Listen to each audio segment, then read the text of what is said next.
Antes de começarmos, pedimos humildemente que se inscreva no canal O Evangelho no Lar. Sua inscrição é muito importante para que possamos continuar nosso trabalho na produção dos vídeos.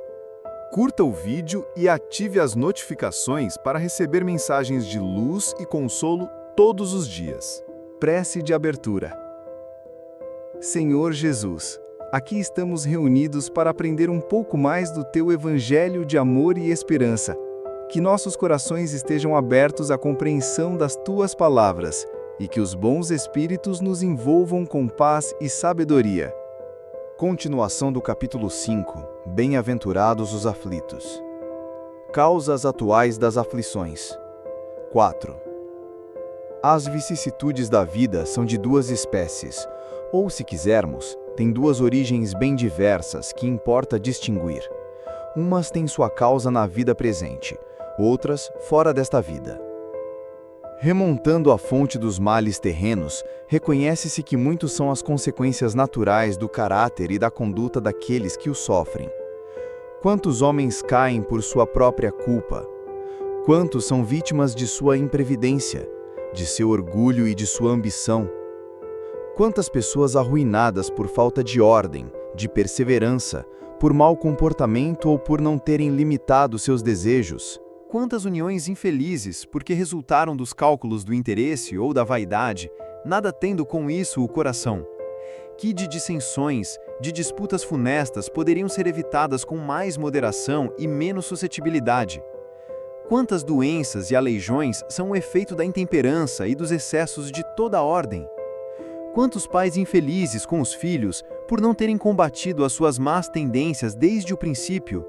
Por fraqueza ou indiferença, deixaram que se desenvolvessem neles os germes do orgulho, do egoísmo e da tola vaidade. Que todos os que têm o coração ferido pelas vicissitudes e as decepções da vida, interroguem friamente a própria consciência. Que remontem, passo a passo, à fonte dos males que os afligem e verão se, na maioria das vezes, não podem dizer: se eu tivesse ou não tivesse feito tal coisa, não estaria nesta situação. A quem, portanto, devem todas essas aflições, senão a si mesmos? O homem é, assim, num grande número de casos, o autor de seus próprios infortúnios. Mas, em vez de reconhecê-lo, acha mais simples e menos humilhante para sua vaidade acusar a sorte, a providência, a falta de oportunidade, sua má estrela, enquanto, na verdade, sua má estrela é a sua própria incúria. Os males dessa espécie constituem seguramente um número considerável das vicissitudes da vida. O homem os evitará quando trabalhar para o seu adiantamento moral e intelectual. A lei humana alcança certas faltas e as pune. O condenado pode então dizer que sofreu a consequência do que praticou, mas a lei não alcança, nem pode alcançar todas as faltas. Ela castiga especialmente as que causam prejuízos à sociedade, e não as que prejudicam apenas os que as cometem. Mas Deus vê o progresso de todas as criaturas.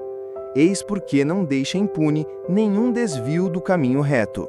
Não há uma só falta, por mais leve que seja, uma única infração à sua lei, que não tenha consequências forçosas e inevitáveis, mais ou menos desagradáveis. Donde se segue que, nas pequenas como nas grandes coisas, o homem é sempre punido naquilo em que pecou. Os sofrimentos consequentes são então uma advertência de que ele andou mal. Dão-lhe experiências e o fazem sentir a diferença entre o bem e o mal, e a necessidade de se melhorar para evitar no futuro o que já foi para ele uma causa de mágoas. Mas a experiência chega, algumas vezes, um pouco tarde. E quando a vida já foi desperdiçada e perturbada, gastas as forças e o mal é irremediável, então o homem se surpreende a dizer: se no começo da vida eu soubesse o que hoje sei, quantas faltas teria evitado? Se tivesse de recomeçar, eu me portaria de maneira inteiramente outra, mas já não há mais tempo. Como o trabalhador preguiçoso que diz: perdi o meu dia. Ele também diz: perdi a minha vida. Mas, assim como para o trabalhador o sol nasce no dia seguinte e começa uma nova jornada em que pode recuperar o tempo perdido, para ele também brilhará o sol de uma vida nova, após a noite do túmulo, e na qual poderá aproveitar a experiência do passado e pôr em execução suas boas resoluções para o futuro. Causas anteriores das aflições. Mas, se há males nesta vida de que o homem é a própria causa, há também outros que, pelo menos em aparência, são estranhos à sua vontade e parecem golpeá-lo por fatalidade. Assim, por exemplo, a perda de entes queridos e dos que sustentam a família. Assim também os acidentes que nenhuma previdência pode evitar, os reveses da fortuna que frustram todas as medidas de prudência, os flagelos naturais e ainda as doenças de nascença. Sobretudo aquelas que tiram aos infelizes a possibilidade de ganhar a vida pelo trabalho, as deformidades, a idiotia, a imbecilidade, etc. Os que nascem nessas condições nada fizeram, seguramente, nesta vida para merecer uma sorte tão triste, sem possibilidade de compensação. Eles não puderam evitar tais males e estão à mercê da comiseração pública. Por que, pois, esses seres tão desgraçados, enquanto ao seu lado, sob o mesmo teto, outros se apresentam favorecidos? Que dizer, por fim, das crianças que morrem em tenra idade e só conheceram da vida o sofrimento? Problemas, todos esses, que nenhuma filosofia resolveu até agora, anomalias que nenhuma religião pode justificar e que seriam a negação da bondade, da justiça e da providência de Deus, segundo a hipótese da criação da alma, ao mesmo tempo em que o corpo. Que fizeram essas almas que acabaram de sair das mãos do Criador para sofrerem tantas misérias no mundo e receberem no futuro uma recompensa ou uma punição qualquer, se não puderam seguir nem o bem nem o mal? Entretanto, em virtude do axioma de que todo efeito tem uma causa, essas misérias devem ter uma causa. E se Deus é justo, essa causa deve ser igualmente justa. Ora, a causa sendo sempre anterior ao efeito, e desde que não se encontra na vida atual, é que pertence a uma existência precedente. Deus não pode punir pelo bem que se fez, nem pelo mal que não se fez. Se somos punidos, é que fizemos o mal. E se não o fizemos nesta vida, é que o fizemos em outra. Esta é a alternativa da qual a lógica não nos permite escapar. O homem não é, portanto, punido sempre ou completamente punido na sua existência presente, mas jamais escapa às consequências de suas faltas. A prosperidade do mal é apenas momentânea. Se ele não espia hoje, espiará amanhã, pois aquele que sofre está sendo submetido à expiação do seu próprio passado. A desgraça que, à primeira vista, parece imerecida, tem, portanto, sua razão de ser. E aquele que sofre pode sempre dizer: perdoai-me, Senhor, porque eu pequei. Os sofrimentos produzidos por causas anteriores são sempre, como os decorrentes de causas atuais, uma consequência natural da própria falta cometida. Quer dizer que, por uma justiça distributiva, o homem sofre aquilo que fez os outros sofrerem. Se foi duro e desumano, poderá ser tratado com dureza. Se orgulhoso, nascerá numa condição humilhante. Se avarento ou egoísta, poderá carecer do necessário. Se foi mau filho, poderá sofrer com os próprios filhos, e assim por diante. É dessa maneira que se explicam, pela pluralidade das existências e pelo destino da Terra como mundo expiatório, as aparentes injustiças na distribuição da felicidade. Elas só parecem injustas porque as analisamos com base apenas na vida presente. Mas quando abrangemos uma série de existências, percebemos que a justiça de Deus nunca falha. O homem não deve esquecer-se jamais de que está num mundo inferior, onde só é retido pelas suas imperfeições. A cada vicissitude, deve lembrar que, se estivesse num mundo mais avançado, não teria de sofrê-la, e que dele depende não voltar a este mundo desde que trabalhe para se melhorar. As tribulações da vida podem ser impostas aos espíritos endurecidos ou ignorantes, que não sabem escolher com consciência. Mas são livremente escolhidas pelos espíritos arrependidos, que desejam reparar o mal que fizeram e tentar fazer melhor, como aquele que falhou numa tarefa e pede para recomeçá-la.